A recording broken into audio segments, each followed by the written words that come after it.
اعوذ باللہ من الشیطان الرجیم بسم اللہ الرحمن الرحیم الحمد للہ نحمدہ ونستعینہ ونستغفرہ ونؤمن بہ ونتوکل علیہ ونعوذ باللہ من شرور انفسنا ومن سیئات اعمالنا من یہدہ اللہ فلا مضل لہ ومن یضللہ فلا ہادی لہ ونشہد ان لا الہ الا اللہ وحدہ لا شریک لہ ونشہد ان سیدنا و مولانا و حبیبنا و شفیعنا و نبینا محمدا عبدہ و رسولہ ونصدق ان سیدنا و مولانا و حبیبنا و شفیعنا و امامنا محمدا المہدی الموعود خلیفۃ اللہ الودود امر اللہ مراد اللہ صلوات اللہ علیہ التسلیم. اما بعد فقد قال اللہ تبارک و تعالی فی القرآن المجید والفرقان الحمید بسم اللہ الرحمن الرحیم انا جعلنا ما علی الارض زینۃ لها لنبلوکم ایہم احسن عملا. وقال النبی صلی اللہ علیہ وسلم ہاجروا من الدنیا وما فیہا. وقال میرا مہدی الموعود علیہ السلام ورائے ترک دنیا ایمان نیست. بے شک. صدق اللہ العظیم وصدق رسولہ النبی الکریم وصدق المہدی الموعود علیہ الصلاۃ والتسلیم. ساری تعریف، ساری حمد و ثنا، ساری کی ساری اچھائیاں، ساری کی ساری بڑائیاں، ساری کی ساری خدائی اس پاک پروردگار عالم کے لیے سزاوار ہے جو رب العالمین ہے، خالق دو جہاں ہے، مالک دو جہاں ہے، جو ایک ہے جس کا کوئی شریک نہیں. درود و سلام ہو خاتم النبیین، شفیع المذنبین، رحمت للعالمین، راحت العاشقین، احمد مجتبی محمد مصطفیٰ رسول خدا صلی اللہ علیہ وسلم پر اور آپ کے تمام اہل بیت اطہار اور آپ کے تمام ذریات پر. اسی طرح درود و سلام ہو خاتم ولایت محمدیہ، معصوم عن الخطا، مبین کلام اللہ، خلیفۃ اللہ حضرت میرا سید محمد جون پوری مہدی موعود علیہ الصلاۃ والسلام پر اور آپ کے تمام اہل بیت اطہار اور آپ کی تمام ذریات پر. معزز گروہ مہدویہ کے فقراء اعظام، گروہ مہدویہ کے دانشور بزرگان ملت، خواتین و حضرات، السلام علیکم ورحمۃ اللہ وبرکاتہ. وعلیکم السلام ورحمۃ اللہ وبرکاتہ. حاضرین گرامی، آج امامنا حضرت میرا سید محمد جون پوری مہدی موعود علیہ السلام کی سیرت کی یہ 8ویں نشست کا آغاز کیا جاتا ہے. اگر آج کی نشست 8ویں ہے تو اگلی 14 تاریخ کو جو نشست ہوگی وہ 7 نشستیں جملہ ہماری باقی ہیں آج کو ملا کر. 8 9 10 11 12 13 14 کتنے نشستیں رہیں گی آج سے؟ 7. ان 7 نشستوں میں انشاءاللہ العزیز امامنا مہدی موعود علیہ السلام نے جو فرائض ولایت فرمائے ہیں، جو جملہ 8 ہیں، جن میں سے ایک فریضہ ہے عشر بھی فرض ہے، لیکن جملہ جتنے فرائض ہیں جیسا کہ ترک دنیا، صحبت صادقین، عزلت از خلق، طلب دیدار خدا، ہجرت از وطن، توکل برذات خدا، ذکر دوام، یہ پورے 7 اور اس کے بعد آتا ہے عشر. تو یہ سارے 8 ہیں جن میں سے عشر صرف اور صرف ایک مذہبی شرعی مسئلہ ہے کہ اپنی کمائی سے 10واں حصہ ہر بار نکالنا ہر مسلمان پر، مہدوی پر نہیں، ہر مسلمان پر اور مہدوی پر فرض ہے۔ جو کچھ کہ اللہ نے دیا ہے، مہینے کو دیا ہے تو مہینے کا حساب نکال کر اس کا عشر نکالے، روزانہ دیا ہے تو روزانہ اس میں کا 10واں حصہ نکالے، اور اپنے پیر کو، اپنے مرشد کو، یا اگر پیر و مرشد کی اجازت سے ہو تو کسی فقیر کو، کسی غریب کو عطا کرے۔ یہ عشر بھی فرض ہے۔ لیکن اس کے علاوہ جملہ 7 فرائض ہیں۔ انشاءاللہ ان 7 دنوں میں 7 فرائض کے ساتھ مہدی موعود علیہ السلام کی سیرت کا ہم جو ہے سو انشاءاللہ تعالی آغاز کرتے ہیں۔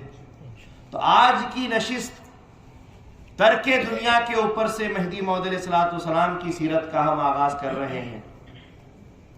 حاضرین گرامی، مہدی موعود علیہ السلام نے ارشاد فرمایا، ما مذہب نیا اردیم، مذہب ما کتاب اللہ و اتباع محمد رسول اللہ۔ ہم کوئی نیا مذہب نہیں لائے ہیں، ہمارا مذہب وہی ہے جو اللہ کی کتاب ہے اور رسول اللہ صلی اللہ علیہ وسلم کی پیروی ہے۔ اس سے ہٹ کر جدا ہمارا مذہب نہیں، ہمارا مذہب کوئی نیا نہیں۔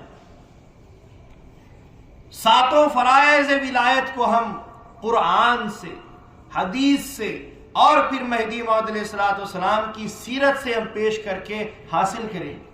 اسی لیے تو مہدی موعود علیہ السلام نے فرمایا، بندے پر ایمان لانا ضروری نہیں ہے۔ اگر تم سمجھتے ہو کہ بہت مشکل ہوتا ہے، اگر بندے کی تعلیمات کو سمجھ کر عمل کرنے لگ جاؤ تو خود بخود ایمان حاصل ہو جائے۔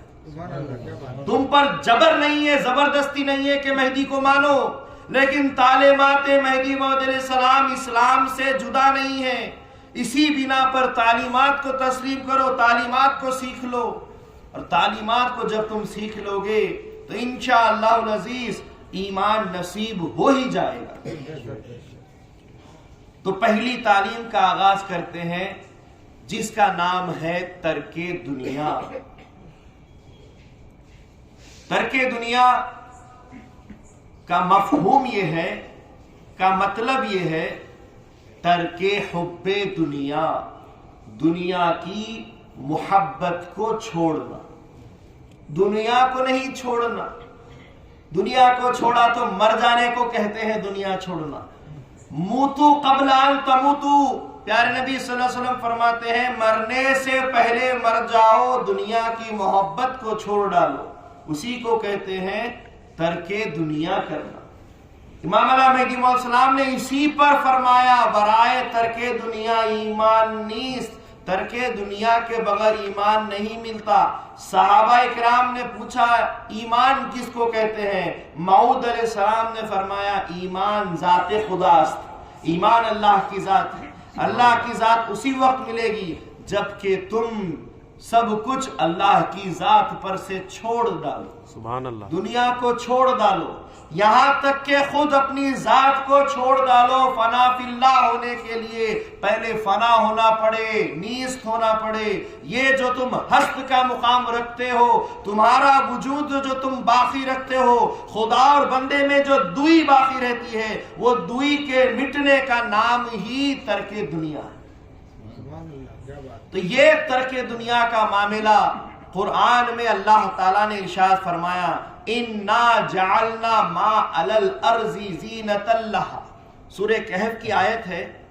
اللہ تعالیٰ نے فرمایا ہم نے جو کچھ کے زمین پر پیدا کیا ہے، بنایا ہے، زمین پر اتارا ہے، زِينَةً لَهَا، سب کا سب دنیا کی زینت ہے، دنیا کی زینت ہے، دنیا کو چمکایا ہے، دنیا کو بنایا ہے، دنیا کو زینت بخشی ہے، خوبصورت بنایا ہے۔ کس لیے بنایا ہے؟ لِنَبْلُوكُمْ، تاکہ ہم تم کو آزمائے، اَيُّهُمْ أَحْسَنُ عَمَلًا، تم میں سے عمل کے معاملے میں کون سب سے زیادہ بہتر ہے۔ یہ دنیا امتحان کی جگہ ہے، دار العمل جس کو کہتے ہیں۔ یہاں عمل کرو گے وہاں نتیجہ ملے گا، یہاں ایگزام لکھو گے وہاں پر پھر بورڈ پر لگے گا کہ پاس ہوا کہ فیل ہو گیا۔ تو یہاں امتحان دینے کے لیے ہر انسان آیا ہے۔ امتحان دیتا ہے، امتحان گاہ، نبلوکم آزمائش کی جگہ، آزمائش گاہ، اسی آزمائش کو، اسی دنیا کو پھر اللہ تبارک و تعالیٰ نے ایک اور جگہ ارشاد فرمایا، قل متاع الدنیا قلیل، کہہ دو کہ دنیا کی مال و متاع تھوڑی ہے، دنیا کی مال و متاع، دنیا میں جتنی بھی سجاوٹ کے کھانے پینے عیش و عشرت کی چیزیں ہیں یہ تھوڑے دن کے ہیں، بلکہ دیکھا جائے تو دنیا ہی تھوڑے دن کی ہے۔ دنیا کا وجود ہی جس کو ہم دیکھ رہے ہیں کئی ہزار سال بتایا جا رہا ہے، یہ تھوڑے دن کی ہے۔ اب اس تھوڑے کی تھوڑی اور ہم وسعت کرتے ہیں، تھوڑی تفصیل بیان کرتے ہیں، یہ تھوڑا کیا ہوتا ہے۔ ایک مرتبہ پیارے نبی صلی اللہ علیہ وسلم صحابہ اکرام کے ساتھ جمع تھے اور ایک نہر کے پاس، ایک بہتی ہوئی ندی کے پاس پہنچے اور صحابہ اس میں وضو کرنے والے تھے۔ اتنے بے نبی مکرم صلی اللہ علیہ وسلم آگے بڑھے اور ندی میں پانی میں ہاتھ ڈالا اور اپنے ہاتھ کو باہر نکالا اور پھر ہاتھ کو اس طریقے سے چھوڑا تو پانی کی بوندیں ٹپکنے لگی اور بوندیں گرنے لگی، سب سے آخری انگلی پہ سے آخری بوند گرنے جا رہی تھی اور اس بوند کو نبی مکرم صلی اللہ علیہ وسلم نے صحابہ کو بتایا، یہ جو آخری بوند گر رہی ہے یہ دنیا ہے۔ کیا فرمایا؟ یہ جو آخری بوند گر رہی ہے یہ دنیا کی حقیقت ہے، یہ دنیا کی زندگی ہے، یہی اتنی سی دنیا ہے، اور یہ جو ندی بہ رہی ہے یہ آخرت ہے۔ دنیا کتنی تھوڑی ہے، آخرت کتنی بڑی ہے، ایک بوند کدھر، بہتی ہوئی ندی کدھر، دنیا کدھر اور آخرت کدھر۔ یہ رسول پاک صلی اللہ علیہ وسلم نے دنیا کی حقیقت کو سمجھایا ہے، اور پھر اس کے ساتھ ساتھ رسول پاک صلی اللہ علیہ وسلم فرماتے ہیں دنیا کی محبت کے تعلق سے، حب الدنیا رأس کل خطیۃ، دنیا کی محبت ہر برائی کی جڑ ہے، دنیا کی چاہت ہر برائی کی جڑ ہے، یہی مہدویت ہے۔ مہدویوں میں بھی دنیا کی محبت کو ٹھکرایا گیا ہے، دنیا کو ٹھکرایا ہے، یہی بتایا ہے، یہی سکھایا ہے کہ دنیا کی محبت سب برائیوں کی جڑ ہے۔ نبی پاک صلی اللہ علیہ وسلم آگے فرماتے ہیں اترکوا الدنیا لأہلہا، اس دنیا کو چھوڑ دو دنیا والوں کے لیے، اور فرمایا الدنیا سجن المومن و جنت الکافر، مومنوں کے لیے دنیا قید خانہ ہے، جیل ہے، اور کافروں کی جنت ہے، ان کے لیے ان کی دنیا چھوڑ دو، اس دنیا کو جنت بنانے والوں کے لیے اس دنیا کو چھوڑ دو، وہ آخرت ہمارے لیے ہے جو ہمیشہ رہنے والی ہے، اس آخرت میں رہنے والی ذات ہمیشہ رہنے والی ہے، وہ باری تعالیٰ کا دیدار اور اس کی ذات ہی ہماری جنت ہے، وہی ہمیں چاہیے اور اس کے سوا کچھ نہیں چاہیے۔ تو یہ دنیا کی حقیقت ہے، یہ دنیا کا جو سو معاملہ ہے، اور اسی دنیا کو رسول پاک صلی اللہ علیہ وسلم فرماتے ہیں ہاجروا من الدنیا وما فیہا، اس دنیا اور ان دنیا کی چیزوں سے ہجرت کرو، نکل جاؤ ان چیزوں سے، دنیا و ما فیہا کو چھوڑ کر خدا کی راہ میں خدا والا اللہ والا بن کر جانے پر ہی خدا ملتا ہے۔ دنیا کو سمیٹ کر دنیا کو جمع کر کے اللہ کی راہ میں نکلو گے تو منافق ہو جاؤ گے کہ دنیا بھی چاہیے آخرت بھی چاہیے، یہ دو چیز ایک ساتھ نہیں مل سکتی، دنیا بھی چاہیے اور آخرت بھی چاہیے، یہ دونوں چیزیں ایک ساتھ نہیں مل سکتی۔ حضرت آدم علیہ السلام جب دنیا میں اترے تو اللہ تبارک و تعالیٰ نے آدم علیہ السلام سے فرمایا کہ برباد ہونے کے لیے تعمیر کرو اور فنا ہونے کے لیے پیدا کرو۔ دنیا کی حقیقت اللہ نے بتائی. تم جو کچھ بھی بناتے ہو ایک وقت کے بعد وہ برباد ہو جاتی ہے, فنا ہو جاتی ہے. یہ کپڑے ہیں, ایک وقت کے بعد یہ کپڑے بوسیدہ پھٹ جائیں گے. یہ ٹیبل ہے, لوہے کا بنا ہوا ہے, ایک وقت کے بعد اس کو زنگ لگے گا, یہ ختم ہو جائے گا. اس زمین پر بنی ہوئی جتنی چیزیں ہیں, جو بھی ہم نے بنائے ہیں, یہ سب بننے کے بعد پھر ایک نہ ایک دن ٹوٹ جائیں گے. تعمیر کرنے والی ہر چیز جو بنائی جاتی ہے وہ ٹوٹ جاتی ہے. اسی پر اس کے بعد اللہ نے فرمایا اسی طریقے سے ہر پیدا ہونے والی چیز فنا ہو جاتی ہے. ہر پیدا ہونے والی چیز فنا ہو جاتی ہے. کیڑے ہم دیکھتے ہیں, جب لائٹ سلگتی ہے چند ایک خاص موسم کے اندر ایک کیڑے پتنگے اڑنے والے آ جاتے ہیں, اڑتے ہیں گھنٹہ بھر 2 گھنٹے بھر, اس کے بعد ان کی زندگی ختم. کسی کی زندگی کچھ گھنٹوں کی, لمحوں کی ہوتی ہے, کسی کی زندگی کچھ دنوں کی ہوتی ہے. ایک پھول جو زندہ ہوتا ہے, درخت پہ سے زندہ ہوتا ہے, اس کی زندگی 1 یا 2 دن کی ہوتی ہے. چند جانوروں کی زندگی مہینوں کی ہوتی ہے, چند کی سالوں کی ہوتی ہے. انسان کی بھی زندگی سالوں کی ہوتی ہے. لیکن گواہ اس بات کا کوئی نہیں, دلیل نہیں دے سکتا کہ پوری زندگی گزارے گا. کوئی انسان 1 دن کا ہو کر بھی مر جاتا ہے. ہر پیدا ہونے والی چیز فنا ہوگی اور ہر بنائی والی چیز وہ برباد ہوگی. یہ بتا دیا گیا ہے. دنیا کی حقیقت سمجھائی جا رہی ہے. بات سمجھ میں آ رہی ہے؟ اسی طریقے سے رسول پاک صلی اللہ علیہ وسلم نے فرمایا ہاجروا من الدنیا وما فیہا, ہجرت کرو اس دنیا سے اور اس دنیا کے اندر جو بھی چیزیں بنی ہوئی ہے اس سے. اسی لیے تو مہدی موعود علیہ السلام نے ہم کو سکھایا ہے اللہم احیینا مسکینو وامتنا مسکینو واحشرنا یوم القیامت فی زمرۃ المساکین. اے ہمارے پروردگار, تو ہمیں مسکین بنا کر زندہ رکھ, مسکین بنا کے مار, اور مسکینوں کے ساتھ ہمارا حشر فرما.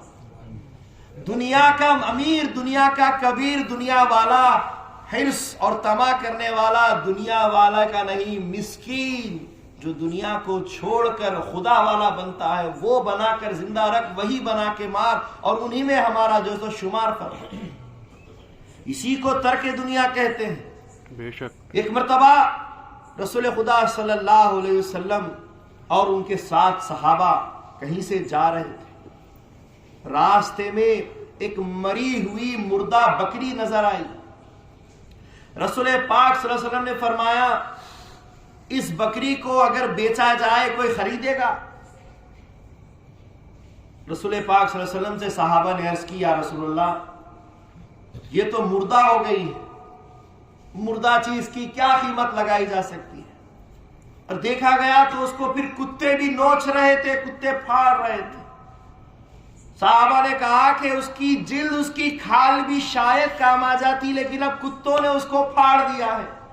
نہ جانور ہی کام کر رہا, نہ گوشت ہڈیاں کام کی رہی, نہ کھال ہی کام آئے گی, کہ سب بیکار ہو گیا ہے. اب کتے اس کو نوچ رہے. اس پر رسول اللہ صلی اللہ علیہ وسلم نے فرمایا حاضت دنیا, حاضت دنیا, حاضت دنیا, الدنیا جیفا و طالبها الکلاب. یہ دنیا ہے, یہ دنیا ہے, یہ دنیا ہے, دنیا مردار ہے اس بکری کی طرح, اور اس کے طلب کرنے والے کتے ہیں. فرمایا یہ دنیا کی حقیقت رسول پاک صلی اللہ علیہ وسلم نے عیاں کی ہے.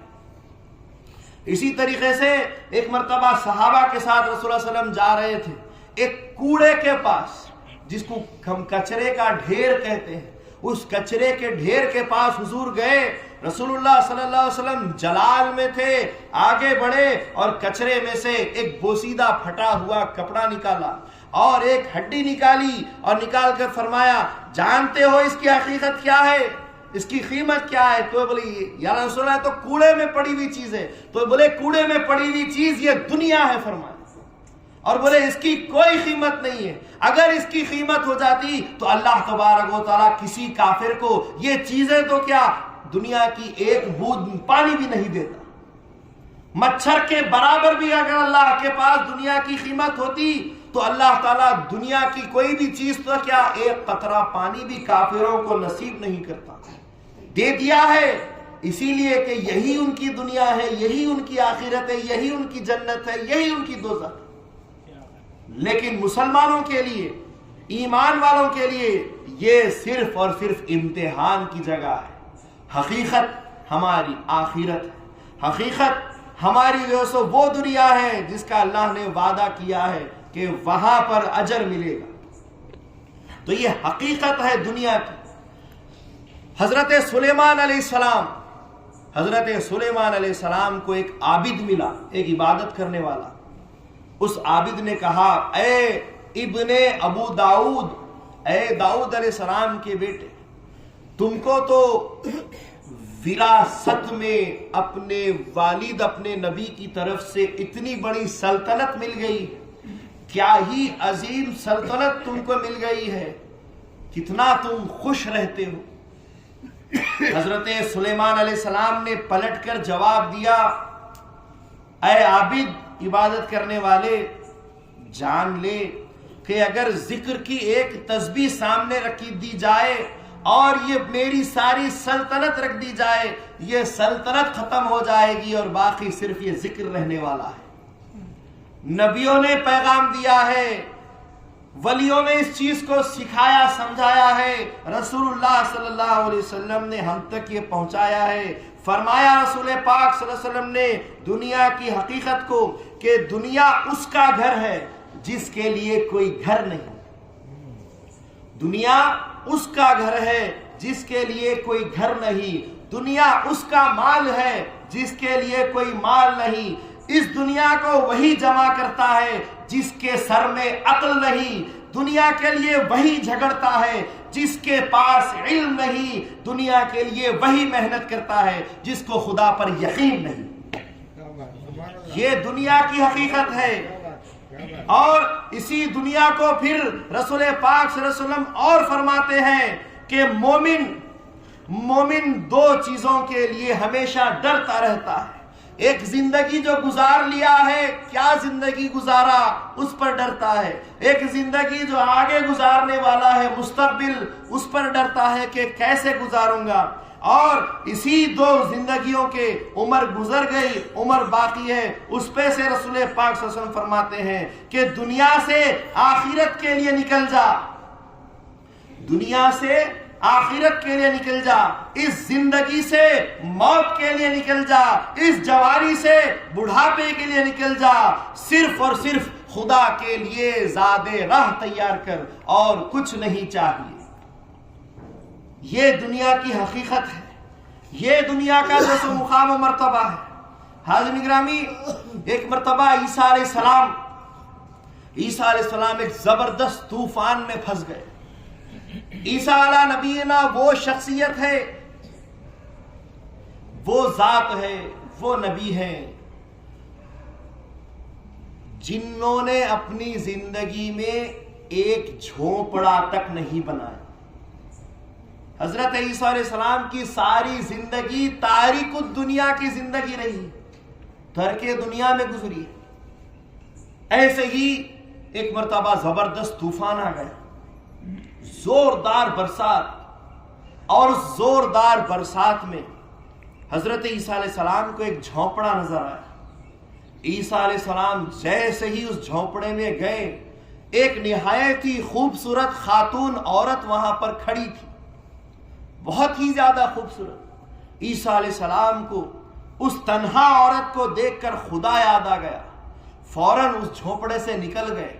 سامنے پہاڑ میں ایک غار نظر آیا، اس غار میں پناہ لینے کے لیے گئے۔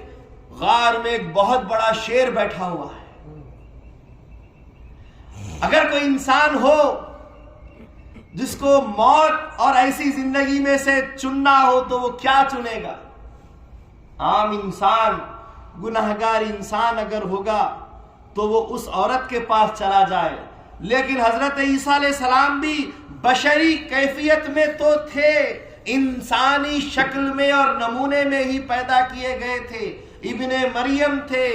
حضرت عیسیٰ علیہ السلام اس عورت کی طرف نہیں جا کر غار کے طرف آگے بڑھتے گئے، شیر ہے دیکھ لیا، اور جب آگے بڑھنے لگے تو اللہ کی طرف سے آواز آئی، اے میرے نبی، اگر تو چاہے تو تو اس عورت کے پاس بھی چلا جائے، تو اس شیر کے پاس نہیں جا کر اس عورت کے پاس بھی چلا جائے۔ تو حضرت عیسیٰ علیہ السلام عرض کرتے ہیں، باری تعالیٰ، میری نظر میں اس وقت وہ عورت ایک سجائی ہوئی دنیا کی طرح ہے، اور وہ شیر میرے لیے ایک سجائی ہوئی موت کی طرح ہے۔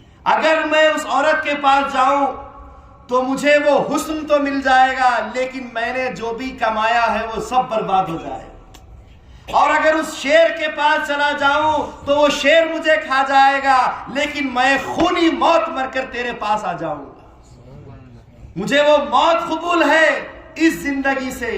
حضرت عیسیٰ علیہ السلام فرماتے ہیں کہ وہ دنیا ہے اور یہ آخرت ہے۔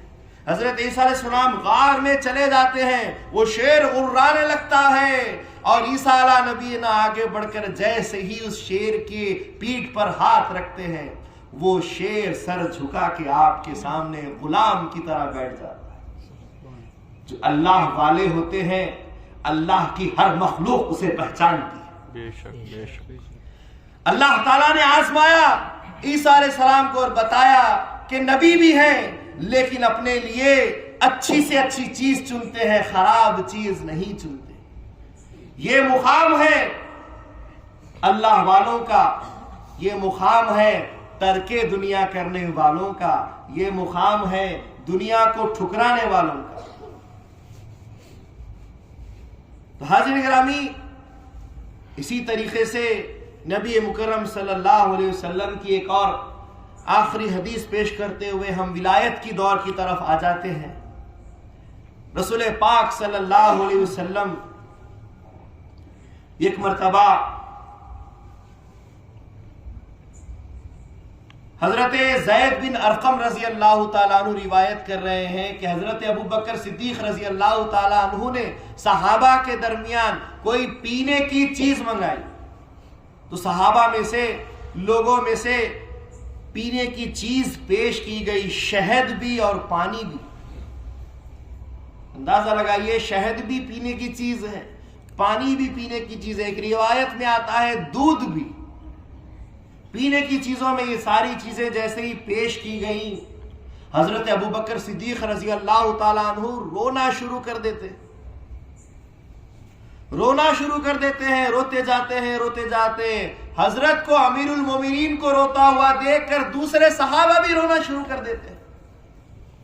ساری مجلس آہ و بکا کی، رونے رلانے کی مجلس ہو گئی۔ کچھ دیر کے بعد حضرت ابو بکر صدیق رضی اللہ عنہ خاموش ہوئے، ان کی سسکیاں، ان کی ہچکیاں رونے کی کم ہوئی۔ ان کو خاموش ہوتا ہوا دیکھ کر صحابہ بھی خاموش ہو گئے۔ ایک سکوت، ایک خاموشی کی لہر تھوڑی دیر کے لیے گزری ہی نہیں تھی، دوبارہ پھر سے ابو بکر صدیق ہچکیوں پر آ گئے، رونا شروع کر دیے، روتے چلے گئے۔ ایسا روئے کہ اب ان کو خاموش کرنا مشکل ہو گیا۔ کسی صحابہ کے اندر طاقت نہیں کہ آگے بڑھ کر، اے ہمارے امیر المومنین، بھلا آپ کیوں رو رہے ہیں، خاموش ہو جائیے، ہم کو وجہ بتائیے آپ کیوں رو رہے ہیں۔ کسی کی ہمت نہیں تھی۔ بالآخر حضرت زید بن ارقم آگے بڑھے اور حضرت کے دونوں گھٹنوں پر، دونوں رانوں کے اوپر ہاتھ رکھ کر ان کو دبانے لگے، پیر دابنے لگے، اور دابتے دابتے کہنے لگے، خاموش ہو جائیے، آخر کیوں روتے ہیں، اتنا کیوں روتے ہیں، بتائیے۔ تو حضرت ابو بکر صدیق رضی اللہ تعالیٰ عنہ فرماتے ہیں، میں ایک مرتبہ حضور صلی اللہ علیہ وسلم کے ساتھ تھا، اور نبی مکرم صلی اللہ علیہ وسلم کسی چیز کو بار بار منع کر رہے تھے۔ کوئی چیز سامنے آنکھوں سے نظر نہیں آ رہی تھی، مگر رسول اللہ صلی اللہ علیہ وسلم اس کو روک رہے تھے، بار بار کہہ رہے تھے کہ مت آ میرے پاس، چلی جا میرے پاس سے، مت آ میرے پاس، چلی جا میرے پاس سے۔ ہم پریشان ہو گئے کہ حضور کس سے بات کر رہے ہیں، کس کو کہہ رہے ہیں چلی جا میرے پاس سے، دور ہو جا میرے سامنے سے، چلی جا میرے پاس۔ ہم نے پوچھا یا رسول اللہ یہ آپ کیا کر رہے تھے, یہ آپ کیا فرما رہے تھے؟ اس وقت رسول پاک صلی اللہ علیہ وسلم نے فرمایا کہ وہ دنیا تھی جو میرے پاس آ رہی تھی اور میں اس دنیا کو دھتکار رہا تھا, کہہ رہا تھا کہ چلی جا میرے پاس سے, مت آ میرے پاس. تو دنیا جاتے جاتے نبی مکرم سے کہنے لگی آپ تو مجھ کو بھگا رہے ہیں, مجھ کو دور کر رہے ہیں, آپ مجھ سے بچ گئے ہیں, لیکن آپ کے بعد والوں کو میں ہرگز نہیں چھوڑنے والی. اس دنیا نے حضور سے کہا کہ آپ تو بچ گئے, آپ تو دور مجھ کو کر رہے ہیں, دور بھیج رہے ہیں, لیکن بتائیے کہ آپ کے بعد والے مجھ سے کیسے بچیں گے, میں ان کو نہیں چھوڑوں گی. اور اس شہد کو, اس پانی یا اس دودھ کو حضرت ابوبکر صدیق دیکھ کر رونے لگے اور کہنے لگے میں مانگ لیا, یا یہ میرے لیے شاید دنیا ہے اور میں اس کو مانگ رہا ہوں, مجھے اس سے بچنا چاہیے, اسے اپنے سے دور کرنا چاہیے. دنیا کو کیسے سمجھایا گیا ہے, ہم اور آپ بغور اندازہ لگائیں کہ دنیا کی حقیقت کیا ہے. دنیا کوئی چیز ہمارے سامنے نہیں رکھتی. حاضرین گرامی, اسی طریقے سے دنیا کی ایک حقیقت کو ایک واقعے سے بتاتا ہوں. گزشتہ کل غلاموں کا سلسلہ چل رہا تھا, یاد ہے؟ گزشتہ کل غلاموں کا سلسلہ چل رہا تھا. آقا بھی غلام سے محبت کرتے ہیں, غلام بھی آقا سے محبت کرتے ہیں. حضرت بلال حبشی رضی اللہ تعالیٰ عنہ سے رسول اللہ صلی اللہ علیہ وسلم کی محبت اور رسول اللہ صلی اللہ علیہ وسلم سے بلال حبشی کی محبت کو بتایا جا رہا ہے. غلامی کا ایک سلسلہ اور آپ کے سامنے ادا کرتے ہوئے آگے بڑھوں. حضرت بلال حبشی رضی اللہ تعالیٰ عنہ اکثر ہمہ وقت رسول اللہ صلی اللہ علیہ وسلم کی خدمت میں رہتے تھے. ہمیشہ حضور صلی اللہ علیہ وسلم کی خدمت میں رہتے تھے. ان کو وضو کرانا, ان کے لیے کوئی نہ کوئی سواری تیار کرنا, ان کی خدمت میں رہنا. حضور صلی اللہ علیہ وسلم بھی حضور بلال حبشی کو آگے بڑھ کر چاہتے تھے, اتنا چاہتے تھے کہ اے بلال اذان اکثر تم ہی دیا کرو, تم جب اذان دیتے ہو تو زمین والے نہیں آسمان والے بھی جھومتے ہیں. حضور اس غلام سے محبت کر رہے ہیں. اور اچانک رسول پاک صلی اللہ علیہ وسلم نے دیکھا, خواب میں معاملہ دیکھا کہ بلال حبشی جنت میں حضور سے آگے جا رہے ہیں. رسول اللہ صلی اللہ علیہ وسلم صبح فجر کی نماز کے بعد بلال حبشی کو بلاتے ہیں, پوچھتے ہیں اے بلال تو مجھ پر فدا ہے, تو مجھ کو چاہتا ہے, یہ تو آیا ہے, میں بھی بے حد تجھ سے محبت کرتا ہوں, یہ بھی پتا ہے, لیکن اس محبت کے معاملے میں ایک نئی چیز, ایک نیا موڑ یہ دیکھتا ہوں کہ جنت میں میں پیچھے ہوں, تو مجھ سے آگے جا رہا ہے, یہ کیا معاملہ ہو گیا. حضرت بلال حبشی کانپ اٹھے, یا رسول اللہ آپ آقا بندہ غلام, ایسا ہو ہی نہیں سکتا, لیکن آپ فرما رہے ہیں تو میں کچھ نہیں جانتا, اللہ اور اس کا رسول بہتر جانتا ہے. حضور صلی اللہ علیہ وسلم نے بھی پوچھا اے بلال آخر کیا عمل کرتے ہو, کون سا ایسا کام کرتے ہو کہ میں نے جنت میں تمہاری مجھ سے پہلے آہٹ محسوس کی, جنت میں تمہارا داخل ہونا محسوس کیا, کون سا کام کرتے ہو؟ یا رسول اللہ کچھ نہیں کرتا ہے غلام, بس جب بھی وضو کرتا ہوں 2 رکعت تحت الوضو پڑھتا ہوں, جب بھی وضو کرتا ہوں 2 رکعت تحت الوضو پڑھتا ہوں. نبی مکرم صلی اللہ علیہ وسلم زمین و آسمان کا ہر علم جاننے والے فرما دیا کہ یہی عمل ہے جس کی وجہ سے تمہارا مقام جنت میں اعلیٰ ہو گیا ہے. اور میں ہر مسلمان کو, صحابی کو حکم دیتا ہوں کہ جب بھی وہ وضو کرے 2 رکعت نماز پڑھے, اور مجھے ہر وضو پر 2 رکعت نماز دنیا و ما فیہا سے عزیز ہے. فرمایا دنیا کی ہر چیز سے بہتر ہے کہ تم وضو کرتے ہی 2 رکعت نماز پہلے پڑھ لو. غلام کا عمل, حضور صلی اللہ علیہ وسلم نے اس عمل کو سب کے لیے عائد کر دیا. اس کے بعد رسول پاک صلی اللہ علیہ وسلم نے فرمایا کہ ہاں جنت میں میری سواری سب سے پہلے جائے گی، لیکن اس سواری کی لگام پکڑ کر آگے چلنے والے بلال تم ہوگے، اور اسی وجہ سے تمہارا قدم جنت میں پہلے جائے گا۔ یہ مقام ہے نبی کا، نبی کے غلاموں کا۔ ہم تمام غلام بھی ایسا ہی غلام بننا چاہیے، نبی کے غلاموں کا یہ مقام ہے۔ تو آئیے ایک اور غلام کا ذکر سنتے ہیں۔ محمود غزنوی ایک بادشاہ گزرا ہے، محمود غزنوی ایک بادشاہ گزرا ہے۔ اس بادشاہ کے پاس ایک بڑا ہی چہیتا غلام ہوا کرتا تھا جس کا نام ایاز تھا۔ ایاز ان کا بہت چہیتا غلام۔ ایک مرتبہ محمود غزنوی نے دربار بلایا، سارا کا سارا دربار سجا ہوا ہے، سارے درباری موجود ہے، اور بادشاہ نے اپنے جیب میں سے کم و بیش اتنا بڑا 2 انچ جتنا بڑا موتی نکالا، اور اس موتی کو تمام دربار کے سامنے پیش کرنے لگا اور بتایا کہ یہ کیا ہے۔ سب درباری کہنے لگے، آقا اے بادشاہ سلامت، آپ کے ہاتھ میں گویا کہ ایک موتی جیسا کچھ نظر آتا ہے۔ بادشاہ نے کہا، موتی جیسا نہیں، یہ ایک موتی ہی ہے۔ اور سب کی آنکھیں چنیاد گئی، اتنا بڑا موتی، اتنا بڑا موتی۔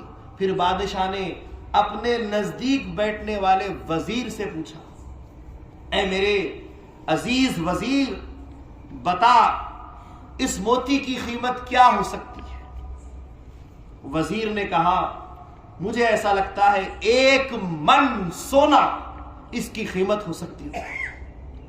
بادشاہ نے کہا، اگر میں اسے دوں اور تجھے حکم کروں کہ اسے توڑ دے تو کیا کرے گا؟ تو وہ گھبرا گیا، وزیر گھبرا گیا اور کھڑا ہو گیا اور کہنے لگا، بادشاہ سلامت، اتنا نایاب موتی آپ توڑنے کی بات کرتے ہو؟ اگر آپ ایسا حکم دیں تو ایسا حکم نہ دیں، بلکہ آپ کے خزانے کی زینت یہ بن سکتا ہے۔ میں آپ کا خیر خواہ ہوں، میں آپ کی حکومت کا بھلا چاہنے والا ہوں، میں آپ کی سلطنت کا بھلا چاہنے والا ہوں۔ میں چاہوں گا کہ یہ موتی آپ کے خزانے میں 4 چاند لگائے۔ بادشاہ خوش ہوا، کہا کہ تم نے میرے لیے اتنا سوچا، میری حکومت کے لیے اتنا سوچا، میں تمہارے عہدے میں اور کچھ بڑھ چڑھ کر زمینات پیش کرتا ہوں۔ وزیر خوش ہو گیا۔ پھر وزیر کے بعد نائب وزیر سے بادشاہ نے کہا، اے میرے نائب وزیر، یہ موتی ہاتھ میں لے۔ اور جیسے اس نے موتی ہاتھ میں لیا، بادشاہ نے کہا کہ اسے توڑ دے، تو وہ گھبرا گیا، کہا کہ نہیں بادشاہ سلامت، اتنا بہترین قیمتی موتی آپ توڑنے کی بات نہ کرے۔ اس موتی کو میں ہتھیلی میں رکھ کر جب سورج کی روشنی میں دکھاتا ہوں، ایسا لگتا ہے کہ سورج وہاں نہیں یہاں چمک رہا ہے میرے ہاتھ میں۔ اتنا چمکنے والا، روشنی بخشنے والا یہ موتی آپ توڑنے کی بات کرتے ہو، مت کیجیے، بلکہ جیسا کہ وزیر اعلیٰ نے کہا ہے، اس کو اپنے خزانے کے اندر جمع کیجیے۔ اس کے بعد وزیر خزانہ سے ہی پوچھا، خزانچی سے پوچھا، لو یہ ہاتھ میں موتی لو اور اسے توڑ دو۔ تو سب نے ایک کے بعد دی کر ایک سب کو جو سو بتاتے گیا بادشاہ، اور سب نے اس موتی کو توڑنے سے انکار کیا اور کہا کہ بادشاہ سلامت اپنے زیورات پہ رکھ لے، بادشاہ سلامت اپنے تاج پر سجا لے، بادشاہ سلامت اپنے گلے میں موتیوں کے ہار میں اس موتی کو رکھ لے، بادشاہ سلامت اس موتی کی انگوٹی بنا لے۔ اپنی طرف سے تجاویزات اور اس کی زینت کو بیان کرتے ہوئے اس کو سجانے کی بات کرتے گئے، اور بادشاہ سلامت ہر ایک سے خوش ہوتا گیا اور اس کو انعامات دیتا چلا گیا، اس کو زمینات کے وعدے کرتا چلا گیا۔ سب کی باری آتی گئی۔ اس کے بعد بادشاہ سلامت نے کہا، کہاں ہے ایاز؟ میرا چہیتا غلام کہاں ہے؟ غلام حاضر ہوا، کہنے لگا، حضور بندہ حاضر ہے۔ بادشاہ سلامت نے کہا، اب یہ موتی ایاز کے ہاتھ میں دے دو۔ وہ موتی جیسے ہی ایاز کے ہاتھ میں آیا، بادشاہ سلامت نے فوراً اس سے فرمایا، معاملہ کیا چل رہا تھا؟ ہر ایک کو موتی دیا جا رہا تھا اور توڑنے کا حکم دیا جا رہا تھا۔ جب سارا معاملہ توڑنے کا چل رہا ہے تو پہلے سے ہی ایاز کے ہاتھ میں پتھر لا لیا تھا اس نے، اور بادشاہ نے حکم دیا اے ایاز اس موتی کو توڑ دے۔ ایاز نے پتھر ہاتھ سے واپس دکھایا اور موتی زمین پہ رکھا اور اس کو مارا، موتی کے ٹکڑے ٹکڑے ہو گئے، موتی کے ٹکڑے ٹکڑے ہو گئے۔ سارے وزیر، سارے دربار کے جتنے لوگ تھے سب کھڑے ہو گئے اور کہنے لگا بے وقوف، اتنے قیمتی موتی کو تو نے توڑ دیا، کتنا تو نے غلط کام کیا، اس کو ڈانٹنے لگے۔ وہ ایاز خاموش سنتا گیا۔ بادشاہ نے کہا ایاز اپنا جواب دے، یہ جو باتیں کہہ رہے ہیں اب اس پر اپنا جواب دے۔ ایاز نے کہا بادشاہ سلامت، شکریہ اجازت کے لیے۔ اے لوگوں، تمہاری نظر میں موتی کی قیمت رہی، میری نظر میں بادشاہ کا حکم رہا۔ بادشاہ حکم دے رہا ہے کہ دنیا کتنی بھی اچھی ہو، چھوڑ دو، توڑ دو، تو کیا کرنا چاہیے؟ چھوڑ دینا چاہیے۔ حکم ہے توڑ دو، توڑ دینا چاہیے۔ اسی پر سے بادشاہ نے کہا ایک ہی صف میں کھڑے ہو گئے سب محمود و ایاز، نہ کوئی بندہ رہا نہ کوئی بندہ نواز۔ حکم ہوا اور حکم کو بجا لانا یہی فرما برداری ہے۔ تمہاری نظر میں موتی رہا لیکن میری نظر میں بادشاہ کا حکم رہا۔ میری نظر میں بادشاہ تھا، تمہاری نظر میں دنیا تھی۔ ہماری نظر میں خدا ہونا چاہیے، دنیا والوں کی نظر میں دنیا رہے۔ یہ مقام ہے ترک دنیا کرنے والے کا۔ تو حاضرین گرامی، اسی طریقے سے مہدی موعود علیہ السلام نے فرمایا وجود حیات دنیا کفر است، دنیا کی زندگی کی حیات کا وجود کفر ہے، دنیاوی زندگی کی حیات کفر ہے فرمایا۔ اور آگے مہدی موعود علیہ السلام نے ارشاد فرماتے ہیں کہ طلبی دنیا کفر است و تعلیم دنیا کافر است۔ دنیا کو طلب کرنے والا، دنیا کو طلب کرنا کفر ہے اور دنیا کو طلب کرنے والا کافر ہے۔ فرائض ولایت میں ترک دنیا سب سے پہلا فرض ہے۔ اگر ترک دنیا ہی نہیں کرو گے تو دین کی طرف، آخرت کی طرف، رہبری کی طرف آگے کیسے بڑھو گے؟ ایمان کیسے پورا حاصل ہوگا؟ ایک مرتبہ شاہ نظام دریائے وحدت آشام رضی اللہ تعالیٰ عنہ مہدی موعود علیہ السلام کے دربار میں ہیں، اپنے ہاتھ میں بچوں کو پکڑتے ہیں، ایک ہاتھ میں بیوی کو پکڑتے ہیں اور دائرے کے باہر جا رہے تھے۔ مہدی موعود علیہ السلام نے دیکھا، روکا، فرمایا کہاں لے جاتے ہو؟ کہا کہ خدائے تعالیٰ کے ذکر میں، فکر میں یہ میری دنیا مجھے خلل دے رہی ہے، مجھے پریشان کر رہی ہے، اس لیے ان کو چھوڑنے کے لیے جا رہا ہوں۔ تو مہدی موعود علیہ السلام نے فرمائے یہ کمزوروں کی نشانی ہے، طاقتور وہ ہوتے ہیں جو خود بھی دنیا چھوڑے اور اپنے لوگوں سے بھی دنیا چھڑائے اور آخرت کی طرف انہیں لے جائے۔ یہ نہیں گھر کے اندر ایک ڈوسا، ایک بوڑھی ڈوسی دنیا ترک کر کے بیٹھ جائے، خود بھی دنیا ترک کرے اور اپنے گھر والوں کو بھی دنیا کی مذمت کرتے ہوئے دنیا چھڑائے، دنیا کی طلب سے ان کو دور کرائے۔ یہ ہوتی ہے سچی معنی میں ترک دنیا کا مقام۔ تو حاضرین گرامی، اسی ترک دنیا کے معاملے کو آگے بڑھاتے ہوئے امامنا مہدی موعود علیہ السلام جو ہجرت فرما رہے ہیں، کہاں کہاں سے ہجرت کیے ہیں؟ 27 مقامات مہدی موعود علیہ السلام کے ہجرت کے رہے ہیں، 27 مقام۔ پہلا مقام جونپور سے کالپی دوسرا، چندیری تیسرا، چوتھا چاپانیر، پانچواں مانڈو، چھٹا دولت آباد، ساتواں احمد نگر سے آٹھواں بدر، نواں گلبرگہ سے پھر 11واں بیجاپور، 10واں بیجاپور اور پھر جو سو چیتا پور 11واں مقام، پھر اس کے بعد 12واں ڈابول بندرگاہ، 13واں جو سو جدہ، 14واں مقام مکہ، 15واں مقام دیوبندر، 16واں مقام کھمبات، اس کے بعد 17واں مقام احمد آباد، اس کے بعد 18واں مقام ساتیج، اس کے بعد 19واں مقام پٹن، اس کے بعد 20واں مقام بڑلی شریف، اس کے بعد 21واں مقام جالور شریف، 22واں مقام ناگور شریف، 23واں مقام جیسلمیر، 24واں مقام ٹھٹا، 25واں مقام کاہا، 26واں مقام خندھار اور 27واں مقام فرا مبارک ہوا۔